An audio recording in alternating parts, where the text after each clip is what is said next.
नमस्कार दोस्तों, अपनी पाठशाला चैनल पर आप सभी का हार्दिक स्वागत है। तो कैसे हो मित्रों? मैं आशा करता हूं कि आप सभी स्वस्थ होंगे, मस्त होंगे और निरंतर अपनी पढ़ाई में लगे हुए होंगे। तो मित्रों, मैं फिर से हाजिर हूं एक नए टॉपिक के साथ में, और आज का अपना टॉपिक होगा हिंदी भाषा का विकास एवं उद्भव। यानी हिंदी भाषा के विकास और भारतीय संविधान में हिंदी भाषा की क्या स्थिति है, और इससे संबंधित जितने भी अनुच्छेद है उन अनुच्छेदों की चर्चा आज की कक्षा में करने वाले हैं। तो मित्रों, ये जो क्लास है ये आपके वरिष्ठ अध्यापक भर्ती और स्कूल व्याख्याता भर्ती के लिए भी रामबाण साबित होगी। तो मित्रों, शुरू करें आज का पहला प्रश्न।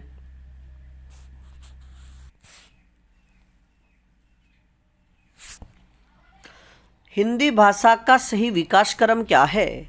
हिंदी भाषा का सही विकास क्रम क्या है? तो इसका सही उत्तर होगा वैदिक संस्कृत, लौकिक संस्कृत, पाली, प्राकृत, अपभ्रंश, शौरसेनी और हिंदी भाषा। और मित्रों, यानी यह विकास क्रम है, इससे संबंधित प्रश्न भी परीक्षाओं में पूछा जाता है, तो इनका विकास क्रम भी आप अच्छे से याद रखिएगा। अब बात करें आज के अगले प्रश्न की। हिंदी भाषा को कितनी उपभाषाओं में बांटा गया है? हिंदी भाषा को कितनी उपभाषाओं में बांटा गया है? तो इसका सही उत्तर होगा 5 उपभाषाओं में। और मित्रों, हिंदी को जो 5 उपभाषाओं में बांटा गया है उसमें पश्चिमी हिंदी, पूर्वी हिंदी, राजस्थानी, बिहारी और पहाड़ी हिंदी, इन 5 भाषाओं में बांटा गया है। बात करें अगले प्रश्न की। हिंदी भाषा को लिखने के लिए, यानी किसी भी भाषा को लिखने के लिए जिन चिन्हों या चित्रों का प्रयोग किया जाता है उसे क्या कहते हैं? यानी किसी भी भाषा को लिखने के लिए जिन संकेत चिन्हों या चित्रों का प्रयोग किया जाता है तो उसे क्या कहते हैं? तो इसका सही उत्तर होगा लिपि। अगला प्रश्न, हिंदी भाषा को किस लिपि में लिखा जाता है? हिंदी भाषा को किस लिपि में लिखा जाता है? तो इसका सही उत्तर होगा देवनागरी लिपि में। और मित्रों, याद रखिएगा कि देवनागरी लिपि का विकास प्राचीन ब्राह्मी लिपि से हुआ, और देवनागरी लिपि ये बाएं से दाईं ओर लिखी जाती है। बात करें अगले प्रश्न की। देवनागरी लिपि का सही विकास क्रम क्या है? देवनागरी लिपि का सही विकास क्रम क्या है? तो इसका सही उत्तर होगा पहले ब्राह्मी लिपि, फिर गुप्त लिपि, फिर सिद्ध मातृका लिपि, इसके बाद में कुटिल लिपि, फिर पश्चिमी नागरी। यानी कुटिल लिपि के 2 भाग हो गए, पूर्वी नागरी और पश्चिमी नागरी, इसके बाद में देवनागरी लिपि। तो मित्रों, अगर शुरुआत से बात करें तो ब्राह्मी लिपि से देवनागरी का विकास हुआ। अगर इससे पहले की बात करें तो देवनागरी लिपि का विकास कुटिल लिपि से माना जाता है। कुटिल लिपि के 2 भाग हो गए, पूर्वी नागरी और पश्चिमी नागरी, और पश्चिमी नागरी से ही देवनागरी लिपि का विकास माना जाता है। अब बात करें आज के अगले प्रश्न की। भारतीय संविधान में भाषा विषयक अनुबंध अनुच्छेद कौन से हैं? कि भारतीय संविधान में भाषा से संबंधित अनुच्छेद कौन से हैं? केवल भाषा से संबंधी तो अनुच्छेद 120 जो भाग नंबर 5 में है, और अनुच्छेद 210 जो भाग नंबर 6 में है। तो मित्रों, अनुच्छेद 120 में और अनुच्छेद 210 में केवल भाषा से संबंधित प्रावधान किया गया है। अब बात करें अगले प्रश्न की। अनुच्छेद 120 में किस भाषा का प्रावधान किया गया है? यानी अनुच्छेद में 120 में किस भाषा का प्रावधान किया गया है? तो इसका सही उत्तर होगा संसद की भाषा।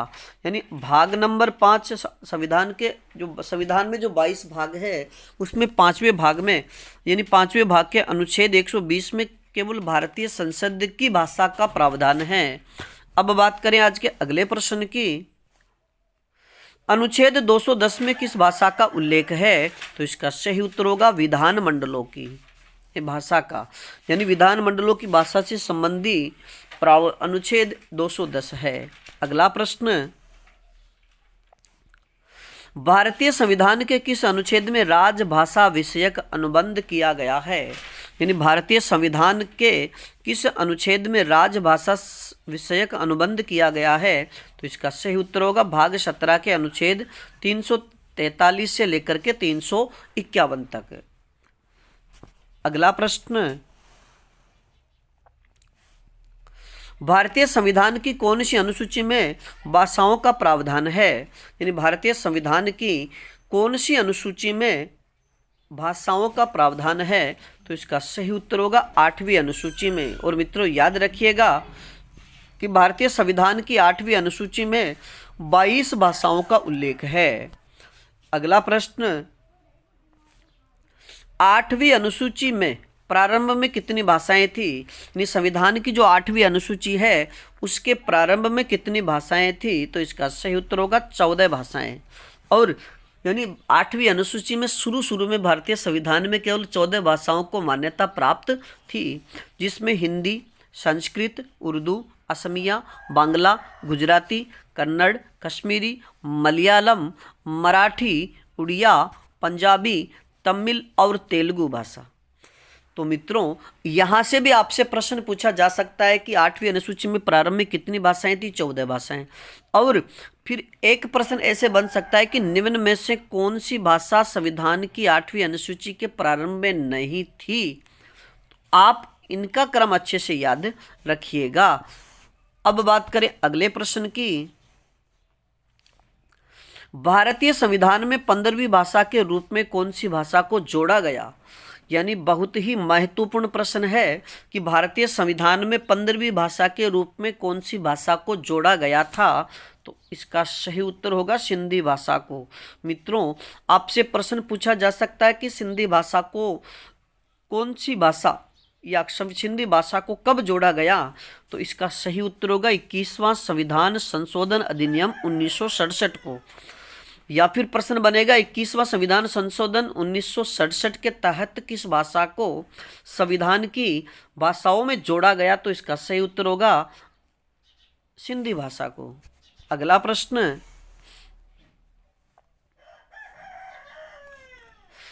71वां संविधान संशोधन अधिनियम 1992 के तहत संविधान में कौन सी भाषा जोड़ी गई? यानी 71वां संविधान संशोधन 1992 के तहत संविधान में कौन सी भाषाएं जोड़ी गई?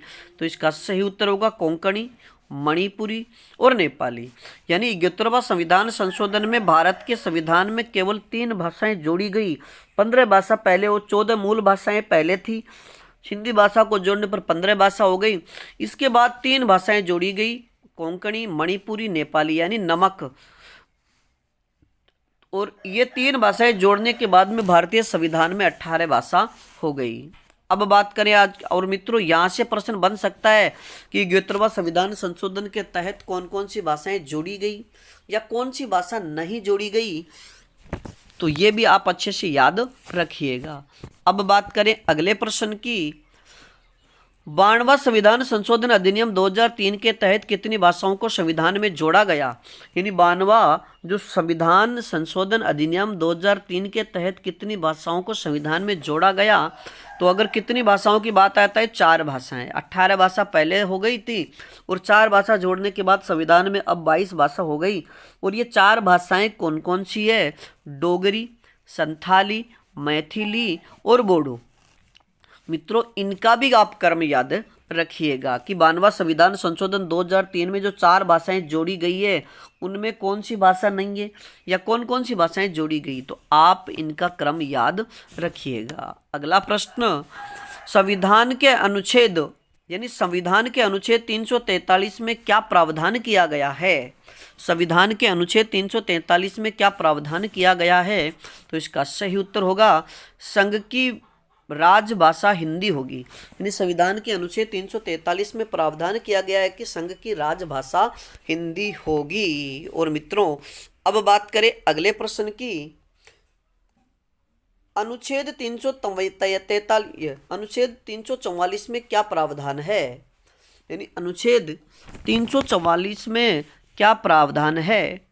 तो इसका सही उत्तर होगा राष्ट्रपति द्वारा 5 वर्ष बाद राजभाषा आयोग का गठन किया जाएगा और संसद द्वारा 10 वर्ष बाद संसदीय समिति का गठन किया जाएगा। यानी अनुच्छेद 344 में राष्ट्रपति द्वारा 5 वर्ष बाद राजभाषा आयोग का गठन का प्रावधान और संसद द्वारा 10 वर्ष बाद संसदीय समिति का गठन का प्रावधान किया गया है। अब बात करें अगले प्रश्न की। राज्य की भाषा संबंधी प्रावधान कौन से अनुच्छेद में है? कि राज्यों की भाषा संबंधी प्रावधान कौन से अनुच्छेद में है? तो इसका सही उत्तर होगा अनुच्छेद 345। अगला प्रश्न, राज्यों के पत्र व्यवहार की भाषा का प्रावधान किस अनुच्छेद में है? यानी भारतीय राज्यों के पत्र व्यवहार की भाषा का प्रावधान कौन से अनुच्छेद में है? तो इसका सही उत्तर होगा अनुच्छेद 346। अगला प्रश्न, सर्वोच्च व उच्च न्यायालयों की भाषा का प्रावधान किस अनुच्छेद में है? सर्वोच्च व उच्च न्यायालयों की भाषा का प्रावधान किस अनुच्छेद में है? तो इसका सही उत्तर होगा अनुच्छेद 348 में। अगला प्रश्न, व्यथा निवारण हेतु मातृभाषा का प्रयोग करने का प्रावधान कौन से अनुच्छेद में है? यानी व्यथा निवारण हेतु मातृभाषा का प्रयोग करने का प्रावधान कौन से अनुच्छेद में है? तो इसका सही उत्तर होगा अनुच्छेद 350 में। अगला प्रश्न, अनुच्छेद 351 में क्या प्रावधान है? तो इसका सही उत्तर होगा हिंदी के विकास के लिए दिशा निर्देशों का प्रावधान। अगला प्रश्न, भारतीय राजभाषा आयोग यानी भारतीय राजभाषा आयोग का गठन कब किया गया? तो इसका सही उत्तर होगा 7 जून 1955 ईस्वी को। अगला प्रश्न, प्रथम राजभाषा आयोग के अध्यक्ष कौन थे? प्रथम राजभाषा आयोग के अध्यक्ष कौन थे? तो इसका सही उत्तर होगा बीजी खर्रे। अगला प्रश्न, भारतीय संविधान में हिंदी को राजभाषा का दर्जा प्राप्त है। यानी भारतीय संविधान में हिंदी को किस भाषा का दर्जा प्राप्त है? तो इसका सही उत्तर होगा राजभाषा का। और मित्रों याद रखिएगा कि 14 सितंबर 1949 को भारतीय संविधान के तहत हिंदी को राजभाषा का दर्जा दिया गया था और प्रतिवर्ष 14 सितंबर को हिंदी दिवस मनाया जाता है। अगला प्रश्न, पश्चिमी हिंदी यानी हिंदी भाषा को जो 5 उपभाषाएं हैं उनमें पश्चिमी हिंदी का विकास किस अपभ्रंश से माना जाता है? तो इसका सही उत्तर होगा सोर्स यानी अपभ्रंश से। मित्रों याद रखिएगा कि आपसे कभी भी कोई भी भाषा उठा करके प्रश्न पूछा जा सकता है कि जैसे पश्चिमी हिंदी का विकास किस अपभ्रंश से है? तो सोर्स यानी अपभ्रंश से। अब आपसे प्रश्न बनेगा दूसरा कि पश्चिमी हिंदी में कौन कौन सी भाषाएं शामिल है? तो ब्रज, बांगरू, कन्नौजी और बुंदेली भाषा। अब आपसे ये प्रश्न भी पूछा जा सकता है कि ब्रज भाषा का विकास किस अपभ्रंश से हुआ? या ब्रज भाषा का विकास हुआ है तो सोर्स यानी अपभ्रंश से। बांगरू पूछेगा तो अपभ्रंश से। यानी पश्चिमी हिंदी की जो विकास है सोर्स यानी अपभ्रंश। और पश्चिमी हिंदी में कौन कौन सी भाषाएं हैं उनको भी आप याद रखिएगा। अगला प्रश्न, पूर्वी हिंदी का विकास माना जाता है।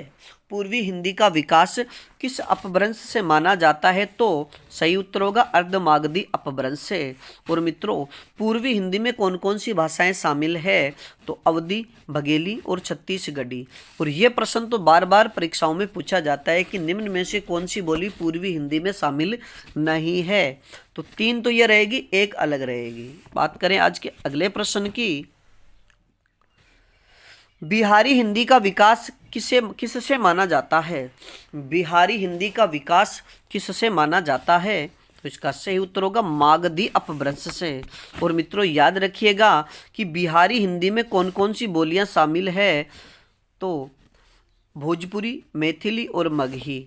यानी बिहारी हिंदी में भोजपुरी, मैथिली और मगही भाषाएं शामिल है। अब बात करें अगले प्रश्न की, भाषाई आधार पर गठित होने वाला भारत का पहला राज्य कौन सा है? भाषाई आधार पर गठित होने वाला भारत का पहला राज्य कौन सा है? तो इसका सही उत्तर होगा 1953 में आंध्र प्रदेश। अगला प्रश्न, राजस्थानी भाषा का विकास किस अपभ्रंश से माना जाता है? राजस्थानी भाषा का विकास किस अपभ्रंश से माना जाता है? तो इसका सही उत्तर होगा शौरसेनी अपभ्रंश से। और मित्रों जो पश्चिमी राजस्थानी है यानी जो राजस्थानी बोली है इसके कितने भाग हैं या राजस्थानी बोली में कितनी बोलियां हैं? तो मारवाड़ी, मेवाती, मालवी और ढूंढाड़ी। मुख्य रूप से अगर पश्चिमी राजस्थानी की बात करें तो मारवाड़ी बोली इसमें शामिल हो जाएगी। और पूर्वी राजस्थानी की बात करें तो इसमें मेवाती और ढूंढाड़ी बोली आ जाएगी। और दक्षिणी राजस्थानी की बात करें तो इसमें मालवी बोली शामिल हो जाएगी। बात करें आज के अगले प्रश्न की, किस बोली को या किस भाषा को कोसली या बेसवाड़ी कहा जाता है। मित्रों, ये प्रश्न अधिकतर परीक्षाओं में पूछा जाता है कि किस बोली को कोसली या बेसवाड़ी भी कहा जाता है। तो इसका सही उत्तर होगा अवधी भाषा को। अगला प्रश्न, खड़ी बोली को कोरवी के अलावा और किस नाम से जाना जाता है। खड़ी बोली को कोरवी के अलावा और किस नाम से जाना जाता है। तो इसका सही उत्तर होगा मेरठी बोली। और मित्रों याद रखिएगा कि खड़ी बोली को राहुल सांकृत्यायन ने कोरवी नाम दिया था। और कोरवी नाम देने का प्रमुख कारण जो कुरुक्षेत्र है, और कुरुक्षेत्र में बोले जाने के कारण ही इसे कोरवी नाम दिया गया। अगला प्रश्न, ब्रजभाषा मुख्य रूप से किन किन क्षेत्रों में बोली जाती है। ब्रजभाषा मुख्य रूप से किन किन क्षेत्रों में बोली जाती है। तो इसका सही उत्तर होगा मथुरा, आगरा, अलीगढ़, धौलपुर, मैनपुरी, एटा, बदायूं, बरेली और उनके आसपास के क्षेत्रों में। अगला प्रश्न, और मित्रों इस कक्षा का यह अंतिम प्रश्न, बांगरू या हरियाणवी बोली को और किस नाम से जाना जाता है। बांगरू या हरियाणवी बोली को और किस नाम से जाना जाता है। तो इसका सही उत्तर होगा बांटू। और मित्रों अब इससे बात करें कि हरियाणवी बोली दिल्ली, करनाल, रोहतक, हिसार, पटियाला और जींद के ग्रामीण क्षेत्रों में बोली जाती है। तो मित्रों आज के लिए इतना ही, बाकी फिर मिलेंगे एक नए टॉपिक के साथ। तब तक आप अपने अध्ययन में जुटे रहिएगा। और अपनी पाठशाला बाय BN सर चैनल पर नए हो तो हमारे चैनल को लाइक, सब्सक्राइब और अपने मित्रों तक शेयर जरूर कीजिएगा। धन्यवाद।